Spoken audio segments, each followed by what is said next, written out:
Avenir Institute of Aviation. Begin the journey to your dream career. കനത്ത മഴയെ തുടർന്ന് കരിപ്പൂരിൽ നിന്ന് വഴിതിരിച്ചുവിട്ട വിമാനങ്ങൾ എടപ്പാൾ തവനൂർ ഭാഗത്ത് വട്ടമിട്ട് പറന്നത് പരിഭ്രാന്തി പരത്തി. സിഗ്നൽ ലഭിക്കാത്തതിനെ തുടർന്നാണ് വിമാനങ്ങൾ കൊച്ചിയിലേക്കും കോയമ്പത്തൂരിലേക്കും വഴിതിരിച്ചുവിട്ടത്. വിമാനങ്ങളെല്ലാം സുരക്ഷിതമായി ലാൻഡ് ചെയ്തതായി അധികൃതർ അറിയിച്ചു.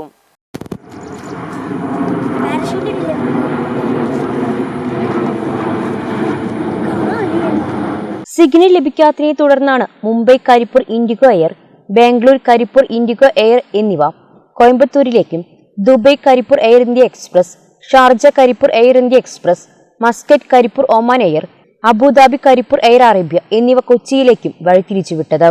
ഈ വിമാനങ്ങളെല്ലാം സുരക്ഷിതമായി ലാൻഡ് ചെയ്തതായി അധികൃതർ അറിയിച്ചു.